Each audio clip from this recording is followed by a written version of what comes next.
Mr. Chairman, first, heartiest congratulations on your nomination. Here we have history in the making. In Florida, Mr. Congressman, we have a large constituency of senior citizens concerned about Medicare going forward.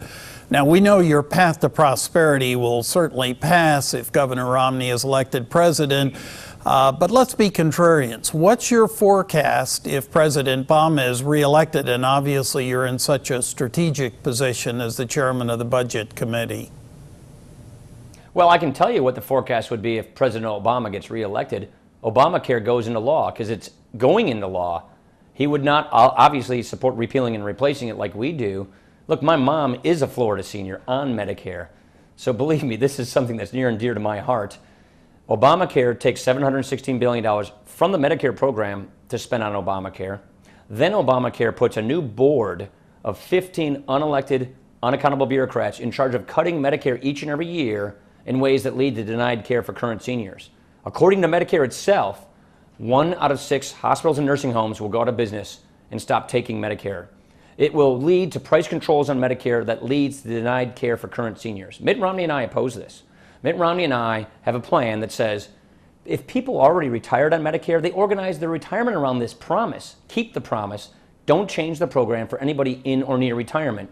In order to make sure we can do that, you need to reform it for my generation, so that it's not bankrupt for my generation when we retire. And the way in which we propose to reform it is a bipartisan proposal that came out of the Clinton Commission in the 1990s in the first place. It has bipartisan support in Congress today, and it allows us to make sure that it's there for my generation and there for my mom's generation without changes.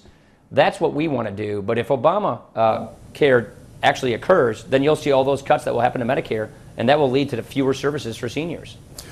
Mr. Chairman, again, as Floridians, we're concerned about some of our residents getting an opportunity to serve in your new administration. If you're elected, can you tell us some of the Floridians that might be asked to serve in the Romney-Ryan administration? Hey, Bob, that's putting the cart in front of the horse a little bit, don't you think? We want to focus on giving the country a very clear choice of two futures, on winning this election. Then we'll get around to thinking those things. Look, I know a lot. I've served in Congress for a number of years. I know your federal delegation extremely well. Lots of them are good friends of mine. You've got very talented leaders in Florida. But look, it's just too early and premature to start speculating on such things.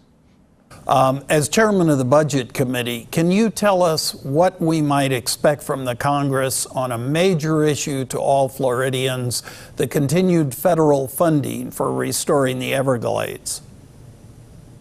Well, yeah, I've been a big supporter of Everglades spending. The Everglades restoration is extremely important. That is a priority of ours. And it's the Florida delegation that has educated people like me on this particular issue.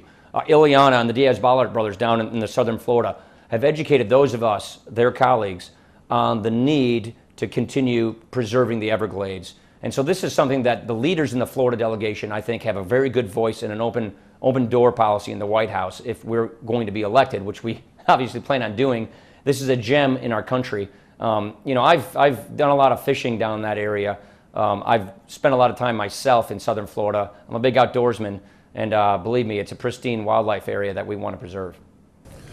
Mr. Congressman, Senator Rubio has cautioned the Republicans, particularly at the convention, for moderation on immigration legislation that is punitive of nature. Do you agree with the senator?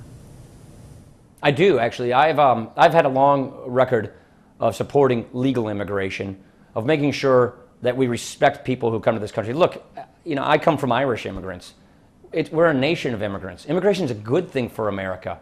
It brings vitality to our country. It brings entrepreneurship to our country. And we want to make sure that we have an immigration system that works for everybody. Those who came here legally, those who are here. It's an issue of compassion. It's an issue of economic security and national security. We need to make sure that we get it right. And what's disturbing about this issue is President Obama had 4 years to do something about it. He didn't.